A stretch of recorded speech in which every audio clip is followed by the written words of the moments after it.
саботно издание на Дневникот. Останете со нас наредните 30 минути и проследете ги актуелните настани од регионот и пошироко. Почнуваме веднаш по кратката најава.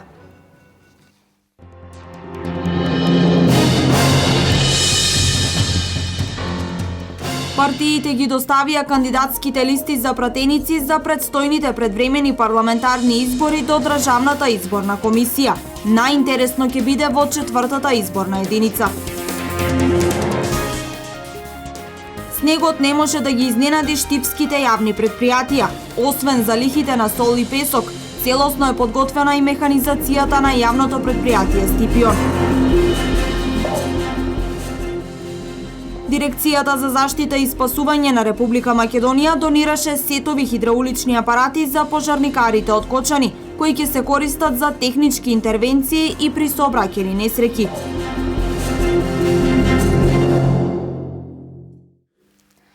Илија Димовски од Коалицијата за подобра Македонија, Љупчо Николовски од Коалицијата предводена од СДСМ, Весна Стојменовска од Коалицијата за промени и правда, Стојанче Ангелов од Коалицијата ВМРО за Македонија, Данчо Марковски од Либералната партија, Марија Џонс од Левица, Нафи Дурмиши од ДУИ и Самир Рушити од ДПА се носителите на кандидатските листи за пратеници во 3-та изборна единица. Партиите ги доставија листите до Државната изборна комисија.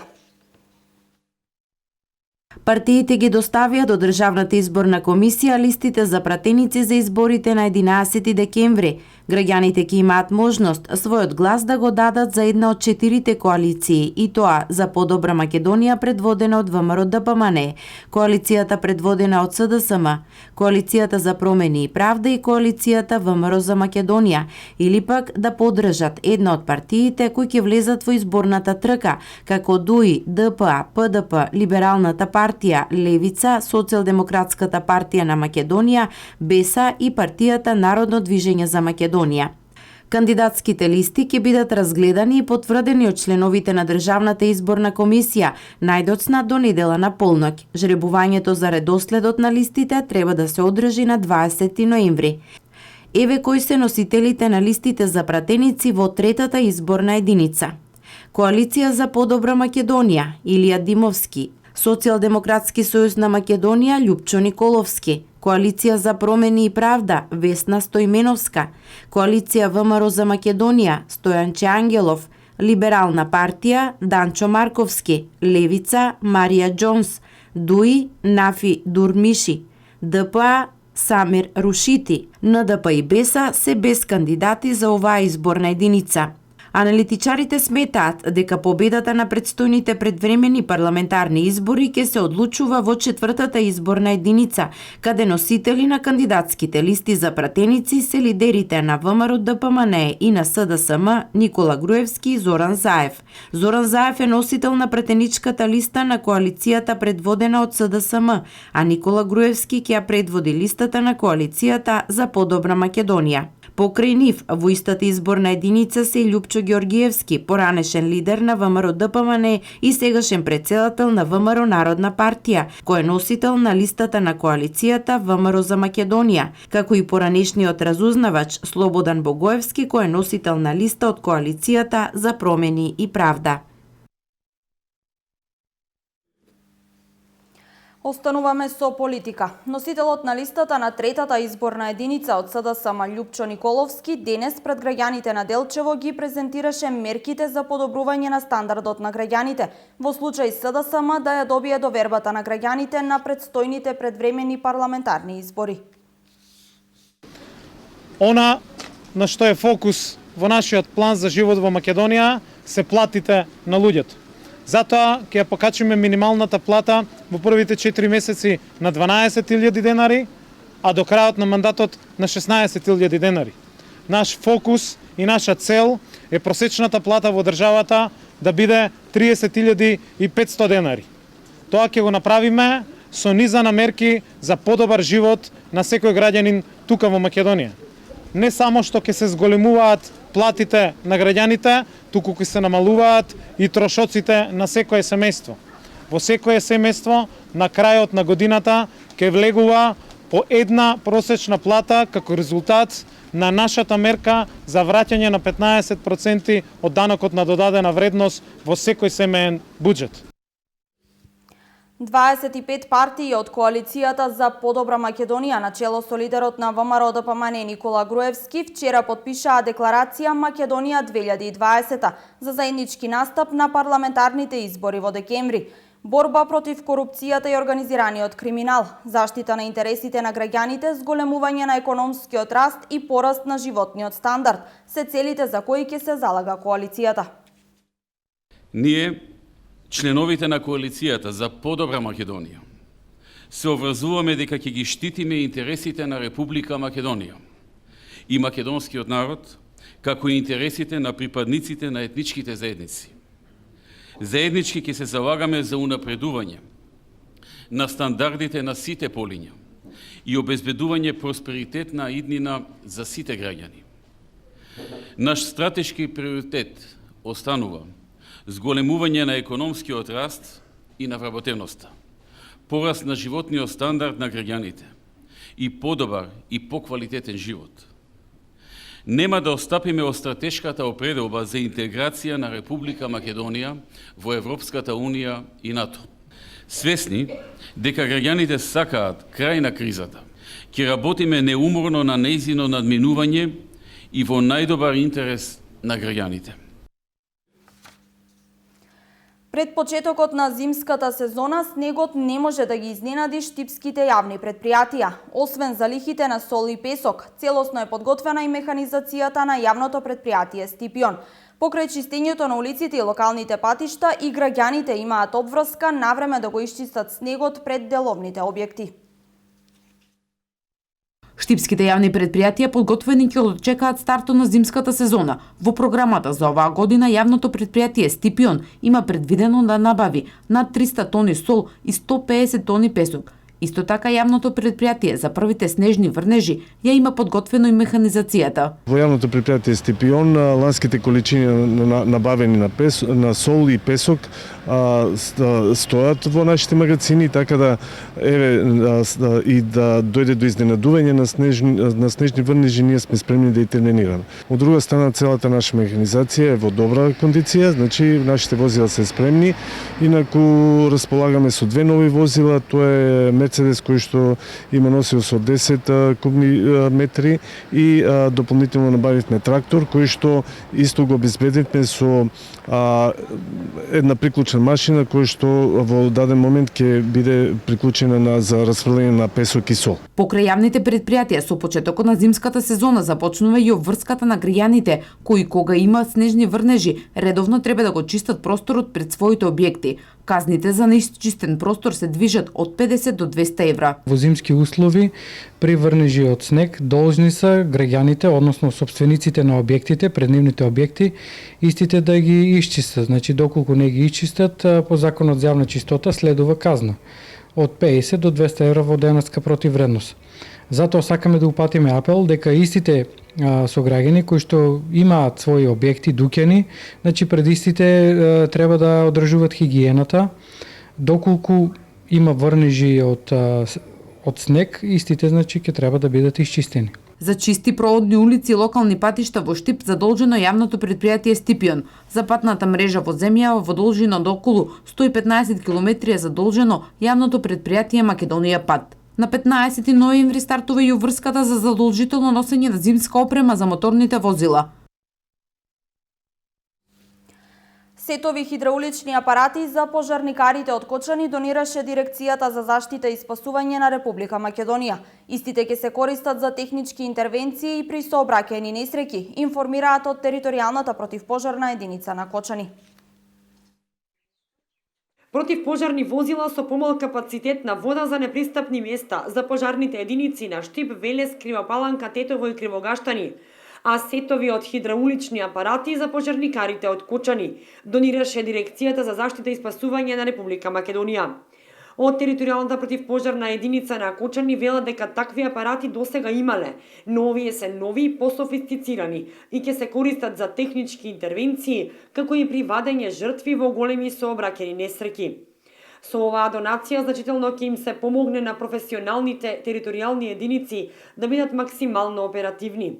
Инаку, пред само 2 месеци, австриската текстилна компанија Текспорт на територијалната противпожарна единица на Кочани донираше нова опрема, дизајнирана по австриски терк и комбинирана за интервенции во пожари, поплави и сообраќајки. А во мај минатата година, возниот парк на единицата беше збогатен за ново теренско возило за интервенции. Инфраструктурните и комунални проекти значајни за Пробиштипјани. Општината за изградба на нова водоводна мрежа од околу 5,5 километри ќе инвестира 7 милиони денари. Во моментов се работи на поставување на втората фаза на водоснабдителен систем во пробиштипското село Турско Рудари. Два водоснабдителни системи општина Пробиштип гради во селото Турско Рудари. Едниот е за техничка вода која нема да ја плаќаат жителите, а од вториот водоснабдителен систем водата ќе им служи на граѓаните за пиење. Ќе има два водоснабдителни системи, едниот за техничка вода кој што доаѓа по природен гравитационен пат и кој што нема да се вода која што нема да ја плаќаат жителите на Турско Рудари, а овој ќе биде поврзан на Злетовскиот водовод, со него ќе стопанисува нашето јавно предпријатие, тоа ќе биде вода за пиење која што ќе треба жителите од Турско Рудари да ја плаќаат на комуналното предпријатие. Водоснабдителниот систем во Пробиштипското село Турско Рудари се реализира во 2 фази. Првата фаза е завршена, значи поврзане на Злетовскиот цевковод до препумпната станица, бидејќи селото Турско Рудари не може по природен пат да дојде водата од Злетово во Турски Рудари поради повисоката надморска висина. Како втора фаза да се работи на изградба на препумпната станица. Тоа се средства кои што 2 милиони денари се добиени како донација од Министерство за животна средина, 1 милион денари се обезбедени од општина Пробиштип и очекуваме овие денови да бидат завршени овие 2 фази. Годинава општината во пробиштипските села инвестираше околу 7 милиони денари во водоснабдителните системи на 3 села со изградба на водоводна мрежа од околу 5,5 километри. Одамна е завршен и во целосна употреба е пуштен водоснабдителниот систем во селото Ратавица. Проектот е финансиски подржан од Агенцијата за поддршка на земјоделството и руралниот развој. 47 годишен штипјанец со иницијали СМ пријавил во полиција дека вчера околу пладне на булевар ЈНА во близина на детската градинка непознати лица физички го нападнале неговиот чура СР на возраст од 66 години. Сторителите потоа насила го внеле во автомобил и се оддалечиле во непознат правец. За физичкиот напад и противправното лишување од слобода бил известен јавен обвинител. СВР презема мерки за пронаоѓање на сторителите и за расчистување на случајот кој ги вознемири граѓаните.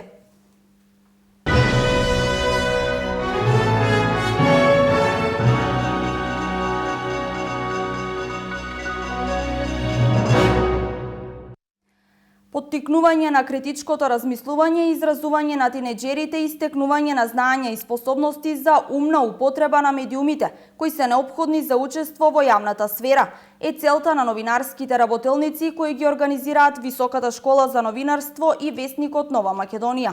Таква работелница се одржа и со средношколците од Виница. Средношколците треба да знаат како да ги примаат, анализираат и резонираат информациите кои секојдневно ги примаат преку медиумите. Возраста дозволува и критички пристап спрема се она што го сервираат социјалните мрежи и електронските медиуми. За таа цел и учениците од Средното општинско училиште Ванчо Прке во Виница се вклучени во проектот за промоција на медиумската писменост во средните училишта, на Високата школа за новинарство, како и Весникот Нова Македонија. Со цел да им ги доближиме новинарските вештини за пишување и за разбирање на критикувањето на медиумските содржини, медиумските вести, кои што и така им се потребни на младите. Сакаме да помогнеме во промовирањето на критичкото разбирање кај средношколците, кои што се една од генерациите кои што постојано се изложени на медиумски содржини, да умеат да критички да ги перцепираат овие вести, критички да умеат да разликуваат што е манипулација, што е лажна вест, како да проверуваат извори на кои што постојано се изложени. Денес на учениците во вашето училиште ќе презентирам еден дел од тоа како се работи во една редакција, поточно како се работи во нашиот весник. Всушност ќе влијаеме на тоа тие да станат посвесни читатели и приемачи на информациите кои што ги добиваат, а воедно и да се запознаат со активноста на новинарите, на уредниците, на тоа како функционира една редакција, да ги предизвикаме да читаат весници, да гледаат вести и да бидат критични граѓани на ова општество. Денес во Виница се одржа петата работилница, а во почетокот на декември учениците ќе можат да стекнат и практични искуства со организирана посета на неколку редакции во националните медиуми. Проектот Медиумската писменост во ера на наплив на информации е поддржан од Европската Унија, а се реализира во партнерство со Институтот за различности во медиумите од Лондон. Основното училиште Свети Климент Охридски од Облешево со најголем број учесници на меѓународниот надпревар Дабар 2016, што се одржува онлайн во 40 земји во светот. Надпреварот се одржа од 7 до 11 ноември. На вебсајтот на Дабар 2016 ќе биде објавена и листата на најдобрите училишта. Основното училиште Свети Климент Охридски во Облешево втор пат зеде учество во меѓународниот надпревар по информатика Дабар 2016, што се реализира од 7 до 11 ноември. Под менторство на наставниците Милена Ристова, Емилија Митева, Јулија Трендафилова и Влагица Колева, на надпреварот учествуваат скоро сите ученици од училиштето од 4 до 9 одделение. Целта да се промовира информатиката, односно логичкото размислување. Самите задачи не се стрикно информатички, туку чисто логички задачи, ситуации, објаснето, нацртано и децата треба да го најдат излезот, точната локација и така, значи према возраста се прилагодени. За секој одделение има различна група на задачи. На Дабар учествуваат околу 40 земји од светот, а од Македонија се вклучени 206 училишта. Дабар е меѓународен предизвик наменет за ученици од основните и средните училишта, кој што има за цел да ја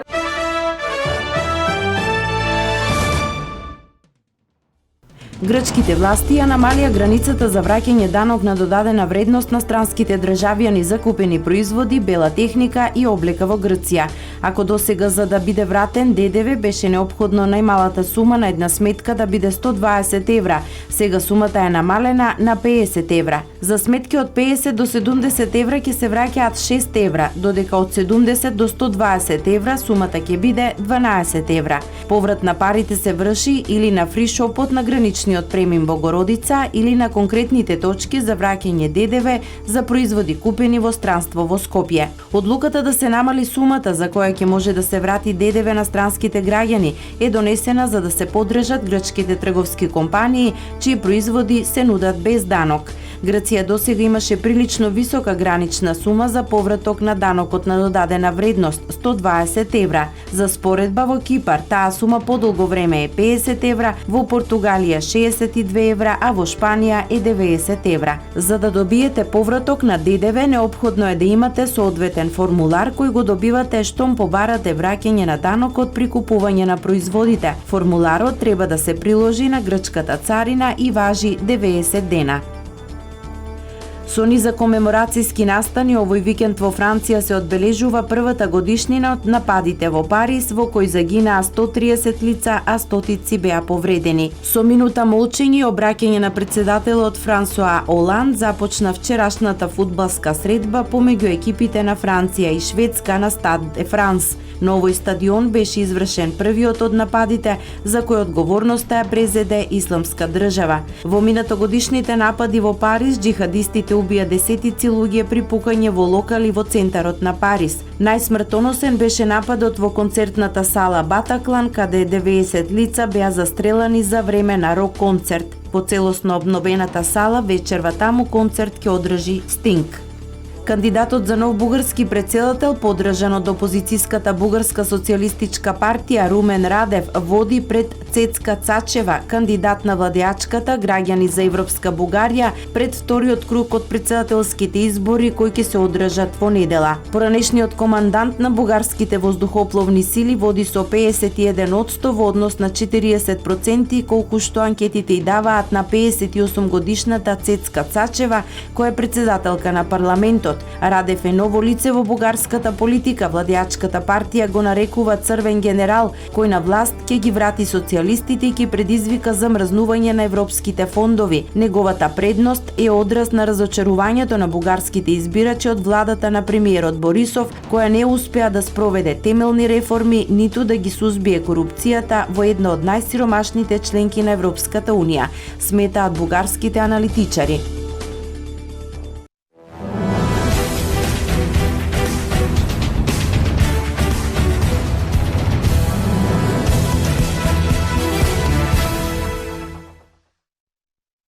Денес во Скопје почнува 46-тото издание на една од најстарите спортски манифестации во Македонија. Боксерскиот турнир Златен гонг се работи за едно од најголемите и најстари боксерски надпреварувања во Европа, на кој продефилирале боксерски великани како Мате Парлов, првиот освојувач Звонко Вуин, Маријан Бенеш, легендите на македонскиот бокс Реџеп Реџеповски, Мухамед Алија, Азис Салиху, Аце Русевски, Вели Мумин, Примислав Димовски и цела плејада одлични боксери освојувачи на гонгот од светските велесили како Куба, Русија, Бугарија, Србија, Италија и други земји. Годинава на Златен гонг има преку 50 надпреварувачи од 12 европски земји, кој викендов во ВИП арената на спортскиот центар Борис Трајковски ќе ги вкрстат ракавиците во златниот ринг. Македонската селекција ја сочинуваат 6 мина боксери кои ќе се надпреваруваат за еден од трите пехари, и тоа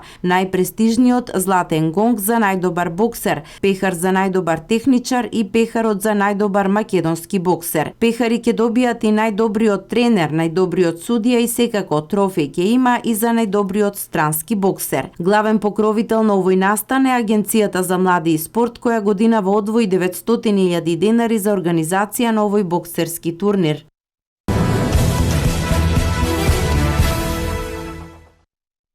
Македонската фудбалска селекција денеска во Гранада во исчекување на средбата со Шпанија во четвртото коло во квалификациите за светскиот шампионат.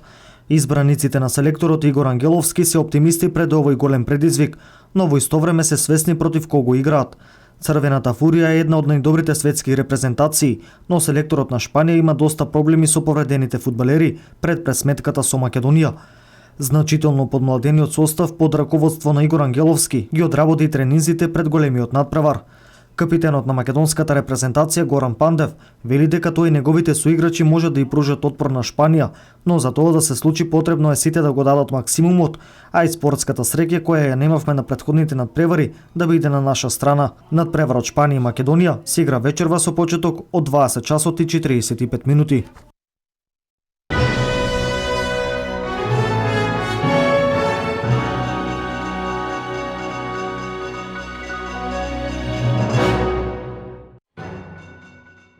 Беше се што ви подготви дежурната екипа на Канал Плюс. Останете со нашата програма. Пријатно.